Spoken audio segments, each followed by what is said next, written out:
ఇదంతా నా వల్లే జరిగింది. కళ్ళు మూసినా తెరిచిన చంద్రికనే కనిపిస్తుంది. Watch our web series Constable Kanakam Season 2 streaming now on ETV Win app.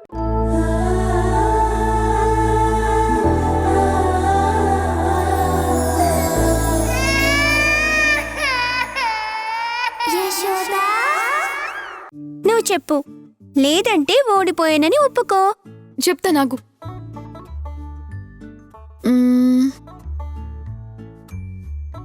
చెవులుంటాయి కానీ ఎవరై ఉంటారు? ఏమై ఉంటుంది?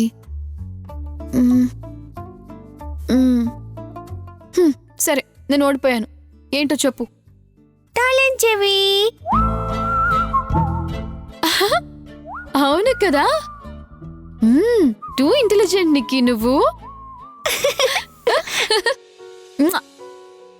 ఏంటి అత్త కోడళ్ళిద్దరూ కబుర్లు చెప్పుకుంటున్నారు? యశోదా, ఇదిగమ్మా నీకోసం పట్టుచీర తీసుకొచ్చాను. పట్టు చీర ఎందుకంటీ? పండగొస్తుంది కదమ్మా. నువ్వెప్పుడు ఈ డ్రెస్సులోనే కనిపిస్తున్నావు. నీకు చీరలు లేవు కదా, అందుకే పండగ కోసం పట్టుచీర తీసుకొచ్చాను. చీర కాకుండా హాఫ్ సారీ తెచ్చుంటే బాగున్నామమ్మా.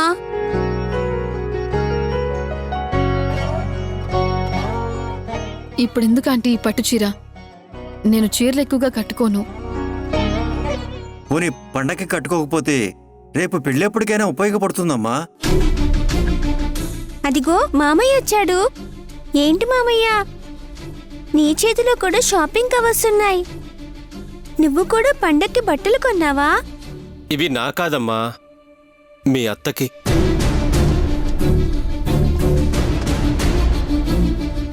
ఏంటి అత్తకా? ఇప్పుడే అమ్మమ్మ కూడా అత్తకి బట్టలు కొనుక్కొని వచ్చింది. మళ్ళీ నువ్వు కూడా తెచ్చావా? అయినా నువ్వు నాకు కదా తీసుకురావాలి, అత్తయ్యకెందుకు తెచ్చావు? చూస్తున్నా అన్నీ అబ్జర్వ్ చేస్తున్నా మావయ్య. ఈ మధ్య అత్తయ్య వచ్చిన దగ్గర నుంచి అత్తయ్య గురించి మీరందరూ ఆలోచిస్తున్నారు, కానీ నా గురించి ఎవ్వరూ ఆలోచించట్లేదు. నిక్కీ, నువ్వు కొంచెం సేపు నోటికి తాళం వేసుకుంటే మంచిది, లేకపోతే దెబ్బలు పడతాయి. ఏంట్రా, యశోద కోసం చీరలు కొంటున్నానని కనీసం నాకు ఒక్క మాటైనా చెప్పలేదు? అనుకోలేదమ్మా. నేను ఇంటికొస్తుంటే పండగకి అందరికీ బట్టలు తీసుకున్నాం గాని యశోదకి తీసుకోలేదని గుర్తొచ్చింది. అందుకే తన కోసమని చీరలు తీసుకొచ్చాను. మేము పండక్కనే తీసుకొచ్చాంరా. సరే అయితే, అమ్మా యశోదా, ఈ చీరని నార్మల్గానే కట్టుకో. రేపు శుక్రవారం మంచి రోజు, రేపు కట్టుకో. ఒకవేళ నీకు నచ్చకపోతే దేవుడికిచ్చేసే. ఏంటత్తయ్యా, ఏం ఆలోచిస్తున్నావు? తీసుకో. వద్దు నిక్కి. మామయ్య, అది ఇవ్వు. అత్తయ్యకి నేను ఇస్తాను, ఇవ్వు. అత్తయ్య, ఈ చీర తీసుకో. తీసుకో అత్తయ్య. నన్ను క్షమించే యశోదా. నీ గురించి అంతా తెలిసిన నేనే నీ గురించి తప్పుగా అర్థం చేసుకున్నాను. వీళ్ళంతా నన్ను ఇంత ప్రేమగా చూసుకుంటున్నారు, కానీ దేవకి మాత్రం నేను ఇంట్లోకి రాగానే నా వైపు కోపంగా చూస్తూ వెళ్ళింది.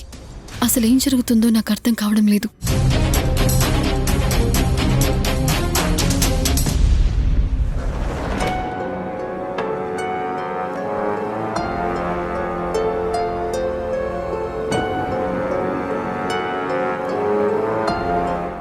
రోజు వీడు వాకింగ్కి వెళ్తున్నాడు.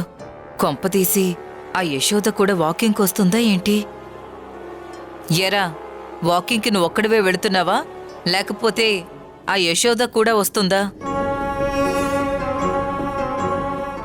నీకింత అనుమానం ఏంటమ్మా? రోజు రోజుకి నువ్వు ఎలా అయిపోతున్నావో తెలుసా? నీ ఆలోచన ఎంత దిగజారిపోతుందో నీకేనా అర్థం అవుతుందా? నేను జాగింగ్కి వెళ్తున్నా అనుమానిస్తున్నావేంటి? నాది అనుమానం కాదురా, భయం. కన్న కొడుకు జీవితం ఎక్కడ నాశనం అయిపోతుందోనని, ఎక్కడ ఆ యశోద నిన్ను నాకు కాకుండా చేస్తుందేమోనని భయంరా.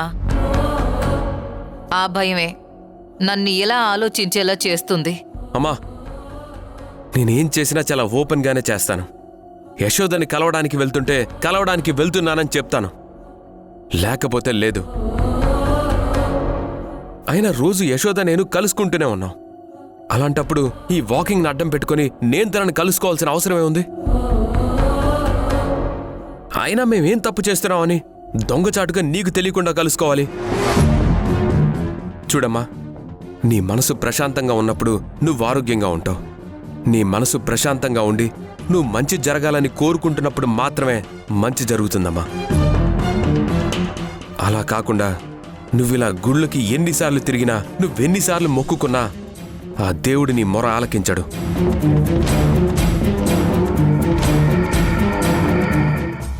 అమ్మా, నువ్విప్పుడు ఏమనబోతున్నావో నాకు తెలుసు. ఒక తల్లిని పట్టుకొని ఇలాగరా మాట్లాడేది అంటావు. నాకు మాట్లాడాలని లేదమ్మా, కానీ తప్పటం లేదు.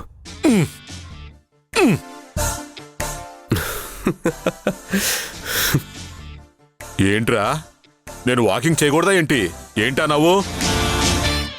నువ్వు వాకింగ్ డ్రెస్లో ఉన్నందుకు నాకు నవ్వు రాలేదు నాన్న. నిన్నిలా చూసి అమ్మ మనసులో ఏమనుకుంటుందా అని ఆలోచిస్తేనే నవ్వు వస్తుంది. అసలు ఏం జరిగిందిరా? నేను వాకింగ్కి వెళ్తూ ఉంటే యశోద కోసం వెళ్తున్నానని అమ్మ అనుకుంటుంది. మరి ఇప్పుడు నువ్వు వాకింగ్కి బయలుదేరావు కదా, మరి నువ్వెవరి కోసం వెళ్తున్నట్లు? అదేంటమ్మా, మీ ఆయన అయితే అడగవా? అడుగు, మీ ఆయన ఎవరి కోసం వాకింగ్కి వెళ్తున్నాడు? ఒరే ఒరే ఒరే, మీ అమ్మకి లేనిపోయిన అనుమానాలు పెట్టకరా. నిన్నైతే మాటలతో కొల్లబడుతుంది, అదే నన్నైతే చేతలతో కొల్లబడుతుందిరా. ఇదిగో, మీ ఇద్దరికి నన్ను ఆడిపోసుకోవడం బాగా ఎక్కువైపోయింది. మీరిద్దరూ గుర్తు పెట్టుకోవాల్సిన విషయం ఒకటి ఉంది. నేను ఎన్ని మాటలన్నా, ఏం చేసినా అది నా కుటుంబం కోసమే అని. నాన్న, పద వెళ్దాం.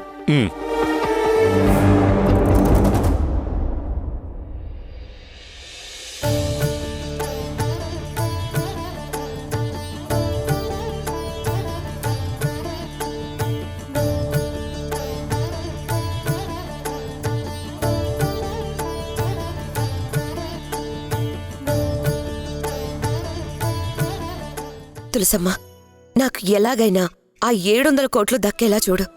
అది ఎవరితో ఎలా పోయినా నాకు అనవసరం, కానీ ఆ 700 కోట్లు నా చేతికొచ్చేలాగా చూడు.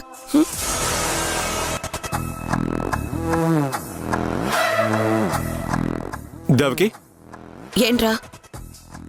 ఏం లేదు దేవకి, నేను అనవసరంగా యశోద విషయంలో ఆవేశపడ్డాను. నిజం దేవకి, నిజంగానే యశోదకి ఏమీ తెలియదు. ఏంట్రా అన్నయ్య, ఉదయాన్నే నాకు కథలు చెప్తున్నావు? నేను చెప్పేది నిజం. ఊర్మిళ మేడం చేసే వ్యాపారం నీకు కరెక్ట్గా తెలియదు. ఊర్మిళ మేడం కేవలం కన్నెపిల్లల్ని మాత్రమే తన ఎక్స్పెరిమెంటల్కి ఉపయోగిస్తుంది. నాకు ఈ విషయం ఎప్పుడూ తెలుసు, కానీ డిఎన్ఏ రిపోర్ట్స్ పాపకి హరిబిడ్డలకి మ్యాచ్ అయ్యాయని తెలియగానే ఆవేశపడిపోయాను. 100% యశోదకి హరిబిడ్డలకి ఎలాంటి సంబంధం లేదు. అంత కాన్ఫిడెంట్గా నువ్వు ఎలా చెప్తున్నావురా? ఎప్పుడు వాళ్ళిద్దరూ కలిసే తిరుగుతున్నారు, నీకు ఆ మాత్రం అర్థం కావట్లేదా? దేవకి, నువ్వు కూడా కూల్గా ఆలోచించు. నేను క్లారిటీ కోసం ఊర్మిళ మేడంని ఇండైరెక్ట్గా అడిగాను. ఏమని అడిగావు?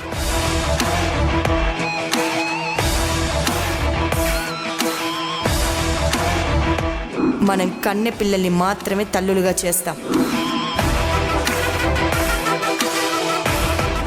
ఆ అమ్మాయికి పెళ్ళయ్యున్నా కన్నె పిల్ల కాకపోతే మనం ఆ అమ్మాయి మీద ఎలాంటి ప్రయోగం చెయ్యము.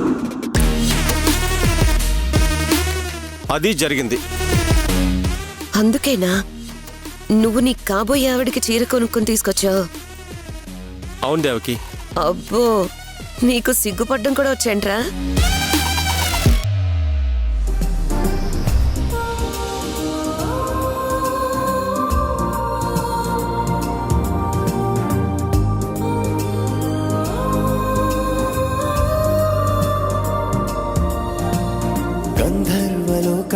సౌందర్య రాగానివో ఎవరివో ఎవరివో శృంగార కావ్యాల లావణ్య తేజానివో ఎవరివో ఎవరివో ఆనంద క్షేత్రాల పరంజి పుష్పానివో ఎవరివో ఎవరివో అందాల ఆలయంలో ప్రాణ శిల్పానివో ఎవరివో ఊగేటి ఊగేటి మేఘమాలవో ఇంతకీ నువ్వు ఎవరివో ఎవరివో ఎవరివో ఎవరివో ఎవరివో. థ్యాంక్ యూ యశోద, నీకు నేను నచ్చానన్నమాట. ఏమన్నారు? అదే యశోద, నీకు నా సెలక్షన్ నచ్చిందన్నమాట అంటున్నాను. సుబ్బరాజ్ గారు, మీరు నా మీద అభిమానంతో ఈ చీర తీసుకొచ్చారు. కానీ ఇప్పుడు నేను డిజైన్లు చూసి నచ్చిందా నచ్చలేదా అని సెలెక్ట్ చేసుకునే మానసిక స్థితిలో లేను. మీరు మంచి మనసుతో తెచ్చారు కాబట్టి కాదనకుండా కట్టుకున్నాను, అంతే. వదిన, టిఫిన్ రెడీగా ఉంది, డైనింగ్ టేబుల్ మీద పెట్టాను. నేను ఆల్రెడీ తినేశాను, మీరు తినేసేయండి. నేను నా బిడ్డ దగ్గరికి వెళ్ళొస్తాను. అలాగే యశోద. వెళ్ళొస్తాను సుబ్బరాజ్ గారు. అలాగే. వెళ్ళొస్తాను వదిన.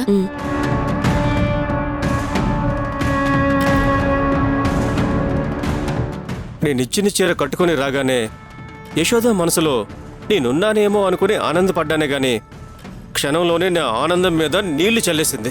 మనం ఇలా ఇండైరెక్ట్ గా ఎంత ప్రొసీడ్ అయినా ఏం లాభం ఉండదురా. ఇక డైరెక్ట్ గా ప్రొసీడ్ అయిపోవడమే. అలా ఎలా? నేను చెప్తాగా.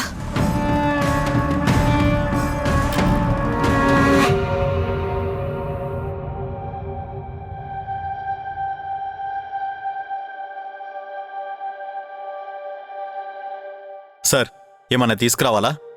వద్దులే, యశోదొచ్చాక ఇద్దరం కలిసి తీసుకుంటాం. అలాగే సార్.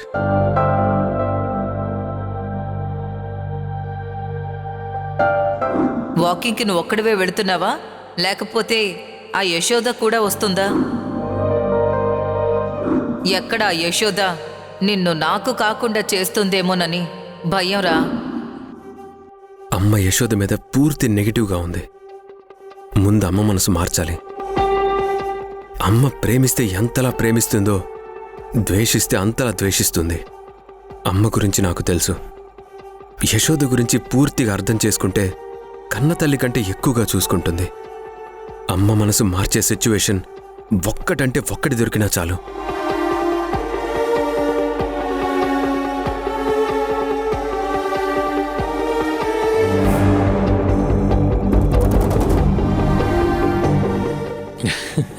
ఎక్కడున్నావా బ్రదర్?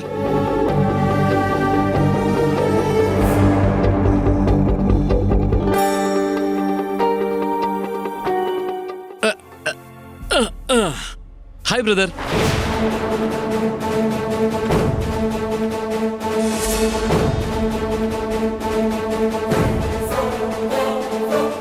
ఏంటి బ్రదర్, ఏం ఆలోచిస్తున్నావు?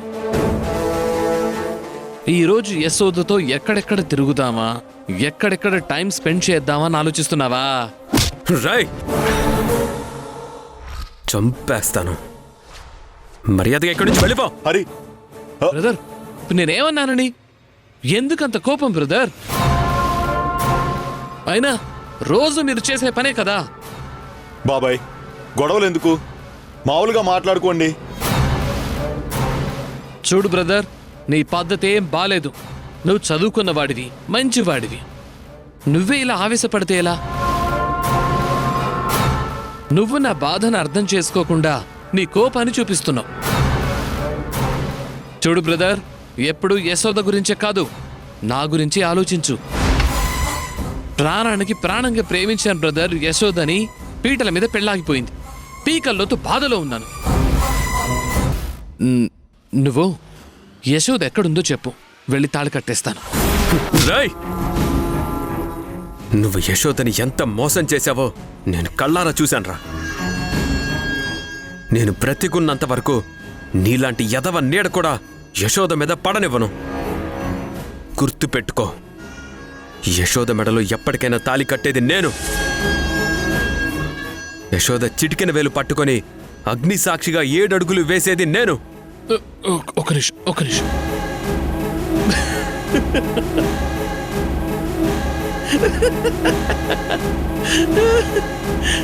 బ్రదర్, నువ్వు సైంటిస్ట్వి కదా, అందంగా ఉంటావు, బోల్డ్ అంత ఆస్తుంది. నువ్వు అంటే స్వయంవరానికి వచ్చినట్టు 100 మంది ఆడపిల్లలు నిన్ను పెళ్లి చేసుకోవడానికి క్యూలో ఉంటారు. అలాంటిది నువ్వు ఒక సెకండ్ హ్యాండ్ దాన్ని పెళ్లి చేసుకోవాలని ఎందుకు అనుకుంటున్నావు?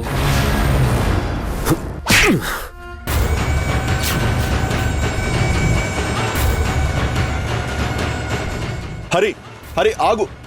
రై హరి ఆగు.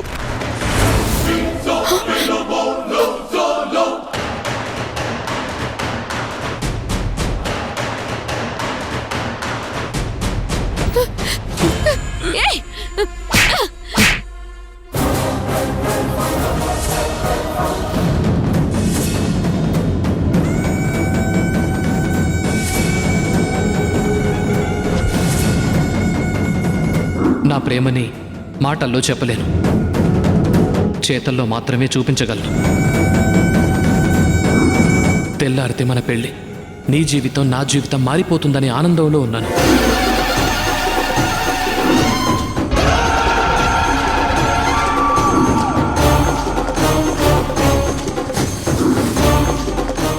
ఇప్పటికే 6 నెలలు నాకు టైం వేస్ట్. మళ్ళీ దాన్ని మెడలో గుదిబండగా తగిలించుకొని నేనెక్కడికి వెళ్ళాలి సార్?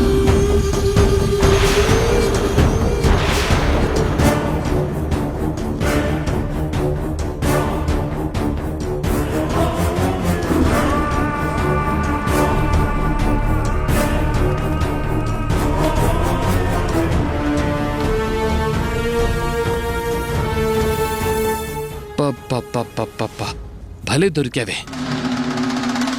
మొన్నంటే నా కంటికి కనిపించకుండా తప్పించుకుని పారిపోయావు. ఈరోజు ఎలా తప్పించుకుంటావో నేను చూస్తాను.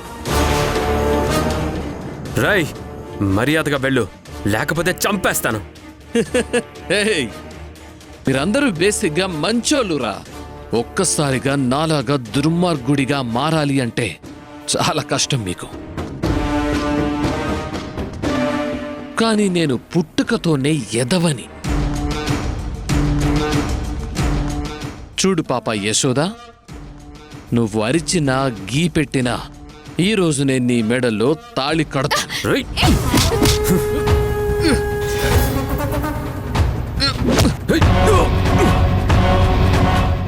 రావే, ఎక్కడికి తప్పించుకుంటావు?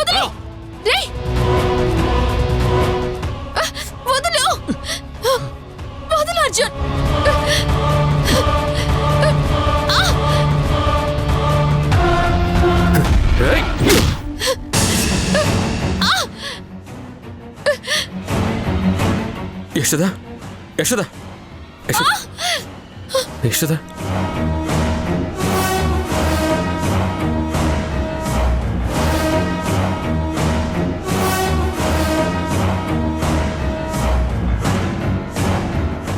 రావే. వదలు వదలు వదలరా.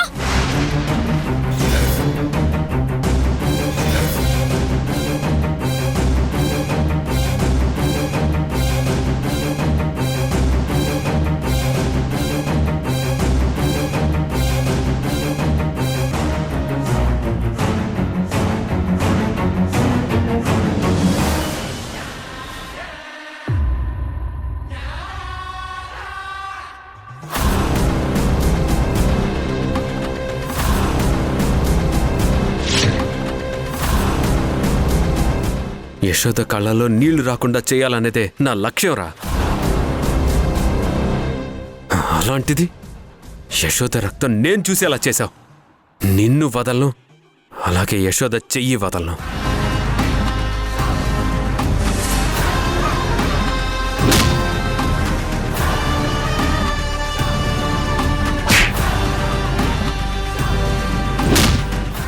జాగ్రత్త.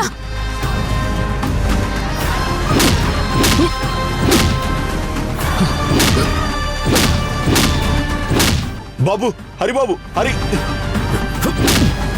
హరి బాబు హరి ఆగు బాబు బాబు. యశోద, పర్లేదు హరి, చిన్న గాయమే. అసలు ఎవరమ్మా వాడు? నువ్వు హరి వాడితో ఎందుకు గొడవ పడ్డారు? వాడే నేను ప్రేమించిన అర్జున్ బాబాయ్. ఆ వెధ వల్లే నా జీవితం ఇలా తయారైంది. నాకంటే ఎక్కువగా నేను వాడిని నమ్మాను, వాడి ప్రేమని నమ్మాను. కానీ అదంతా అబద్ధమని తెలిసిన రోజు నేను మనిషిగా చచ్చిపోయాను. వాడు రామయ్య తండ్రి జానకమ్మతో కలిసి నా జీవితాన్ని మొత్తం సర్వనాశనం చేశారు. సర్వనాశనం చేశారు.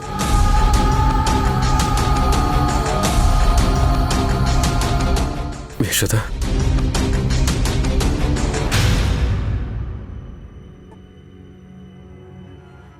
సరే సార్, ఉంటాను. యాండి, కాఫీ తీసుకోండి.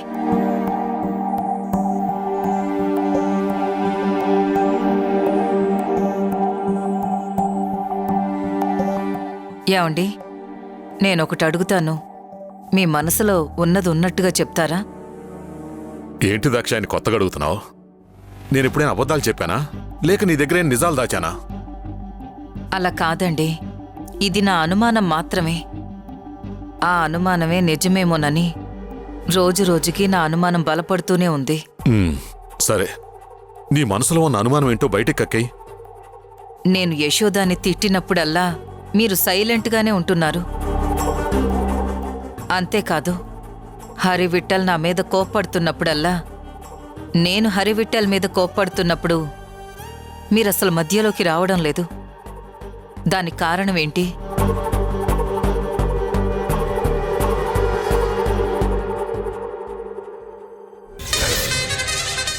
ఆ హరి విఠల్ గాడితోనే ఉందని చెప్పాను కదా. వాణ్ణి పట్టుకుంటే ఆ యశోద వచ్చేస్తుంది మేడం. దాన్ని, ఆ హరి విఠల్ గాన్ని, ఇద్దరిని మనం చంపేద్దాం. జయ, వెళ్ళి కాఫీ తీసుకురా.